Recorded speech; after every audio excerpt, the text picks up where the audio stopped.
Ayan, mega mega love shoutout po sa inyong lahat, Luzon, Visayas, and Republic of Mindanao, Province of China, ni Digong. Ngayon mga kababayan, meron lang po akong i-share sa inyo na isang video at isang content na naman na ating pag-uusapan at courtesy ito sa may-ari ng vlog.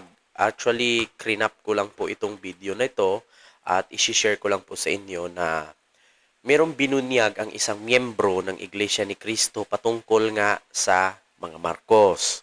And then, sabi nga dito ng miyembro ng Iglesia ni Cristo na nandun sa rally, actually nasa rally po ito mga kababayan, nasa rally po itong tao na miyembro ng Iglesia ni Cristo na meron siyang sinabi sa media patungkol sa mga Marcos.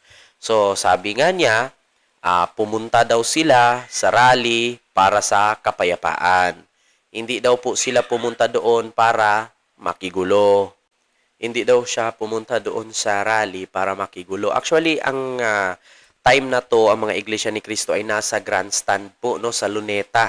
Oo, nandoon po sila kasi meron ng gaganaping rally ngayong January 13 ng Iglesia ni Cristo. So, ang nangyari po mga kababayan ay ito na nga, sabi nga dito ng isang Iglesia ni Cristo member na grabe daw po talaga no noong kapanahunan pa lang ng papa or tatay ni Pangulong Bongbong Marcos na si Marcos Sr. or si Ferdinand Marcos Sr. no dati, yung dating tinatawag nilang diktador ay grabe daw po talaga nung pamumuno noon.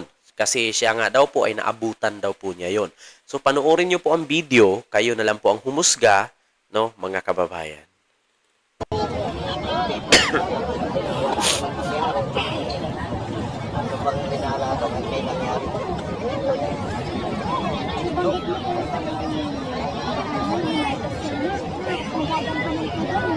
Ilang taong ka na ba no? Hindi ka pa sinilang. Alam mo nung panahon na yun, talagang ang sahod, pantay-pantay. Ang bigas, hindi ka pwedeng magtaas. Pantay-pantay talaga. Hindi kaya awayan ka sa bigas. Nako. Sige po, salamat na lang. Basta sa amin po, National Rally for Peace kami. Walang iba na po yun. Ay, kwento ko lang po ng panahon ng tatay niyo. Bakit po galing pa kayong anak tapos ang aga niyo po? So, yun po, mga kababayan, Luzon, Visayas, and Republic of Mindanao, Province of China ni Digong. So, kung narinig nyo po yung patungkol sa sinasabi ng miyembro ng Iglesia ni Cristo, ay grabe ang kanyang isiniwalat no nung panahon daw ni Ferdinand Marcos Sr. na kung saan pantay-pantay daw po talaga ang kita noon, walang mataas, walang mababa. So siguro ang ibig niyang sabihin yung provincial rate at saka yung provincial rate na sahod at saka yung pang Maynila sahod kasi actually mga kababayan ngayon na hindi po linid sa ating kaalaman, marami pong mga taga-probinsya na pumunta ng Maynila para mag-apply ng trabaho at dito magtrabaho. Bakit? Kasi mas malaki po ang sahod. Samantalang sa probinsya po, mababa po ang sahod. Ngunit mga kababayan, kung isipin nyo pong mabuti, actually ako from province to Maynila, naranasan ko din po yan. Pero kung i-total mong maayos, sa probinsya, actually may bahay ka sa probinsya, pamasahe lang ang problema mo at pagkain mo. Kasi tubig, kuryente sa probinsya, may possibility na libre ang tubig, bahay, kuryente lang at pamasahe at pagkain mo ang gastos mo. Pagdating mo sa Maynila, mataas nga ang sahod, pero dito wala ka namang bahay, so siyempre mangupahan ka ng bahay. Tapos magbayad ka ng tubig, magbayad ka ng kuryente, bibili ka ng pagkain. So, kung isuma total mo, parang nasa probinsya ka lang din nagtatrabaho, 'di ba? So, pero kanya-kanya po tayo ng opinion, 'di ba? So, yun po siguro ang ibig sabihin ng miyembro ng Iglesia ni Cristo patungkol nga daw po ito sa pagiging presidente ni Ferdinand Marcos Sr.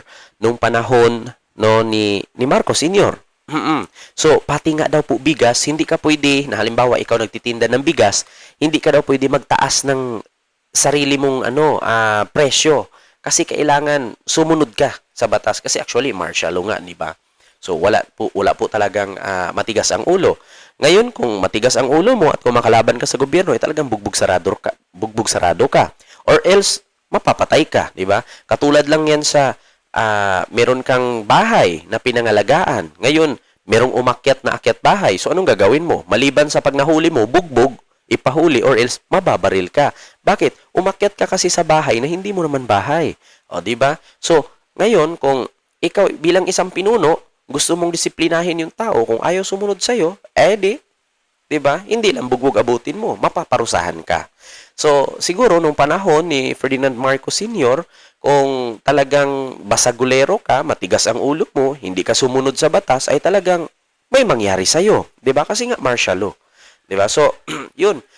Yun po siguro ang gustong mangyari na iparating ni tatay na miyembro ng Iglesia ni Cristo. So, actually, mga kababayan, ang video pong yan ay nakuha ko lang po sa isang vlogger na may binunyag na si tatay. At ang sabi nga niya, hindi daw katulad ngayon na ang bigas daw nagkakagulo dahil lang daw sa bigas. Di ba? Pero inamin naman po ni tatay dyan na umattend po sila sa rally for peace. Hindi po sila pumunta sa rally para makigulo. So, dito, para sa akin, opinion ko mga kababayan, itong mga nasa rally, hindi po lahat ng Iglesia ni Cristo. Ito nagpapatunay ha. Para sa akin, hindi lahat ng Iglesia ni Cristo na pumunta ay for Sara. Na? Actually, meron din pong for BBM. Ngunit, mga kababayan, ay binigyan ito ng meaning ng itong ibang Iglesia ni Cristo na, ay hindi. Kami mga Iglesia ni Cristo, hindi po kami nangingialam sa politika kasi kami po ay mga relihiyoso. Pero para sa akin, wag po kayo magalit sa akin ha, yung ibang INC, for real talk lang ha, wag kayo magalit sa akin. Kung sabihin ninyo na kayo ay para sa Diyos lang at hindi kayo nangihimasok sa politika, so ano pong ginagawa ninyong rally ngayon? Di ba? Rally for peace. O, para magkasundo-sundo ang politician. So, nangialam, nanghimasok pa rin kayo sa politics. Pangatlo, hindi nyo rin po masabi na hindi kayo na nangihimasok sa politika kasi bakit kada magka-eleksyon, utos sa inyo na kailangan ito ang iboto nyo.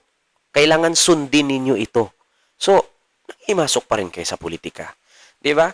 Kasi sa ibang relihiyon, di ko lang din alam Kasi may mga nakarating sa akin, may mga nababasa ako. Actually, disclaimer lang, hindi po lahat ng nababasa at nakarating ay totoo. Yung iba kasi, pagdating daw ng eleksyon, ang dami daw mga politician na nagbibiding sa Iglesia ni Cristo. Totoo po ba? Oo. Kasi actually, marami daw po mga politician na takot sa Iglesia ni Cristo. Bakit? Lalong-lalo na sa national government. Oo. Ay, yung mga tumakbo na senador, tumatakbong presidente, tumatakbong vice president, takot daw po. Oo, takot daw po sa mga Iglesia ni Cristo yan. Bakit? Kasi nga, iba daw po kasi ang Iglesia ni Cristo sa kanilang doktrina na kapag sinabi daw ng kanilang punong ministro, ito si ganito lang ang iboto mo, yan daw ang susundin para manalo. So, huwag nating sabihin na hindi sila nangingialam sa politics kasi pagdating sa eleksyon, may utos ang nakakataas sa kanila. So, 'di ba? Para sa akin, hindi man ako Iglesia ni Cristo, pero noon nakasimba ako, wala namang problema bilang isang Iglesia ni Cristo. Ang reaction ko lang doon is may time pa rin na kaya nga tinatawag na eleksyon kasi may kalayaan kang mamili. Pero bakit sa kanila, sa doktrina nila, nagtatanong lang ha, hindi ako nang babash.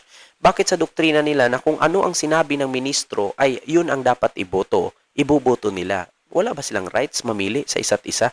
Hindi naman ako naniniwala na kung anong sinabi ng ministro ay yun lang ang iboto nila.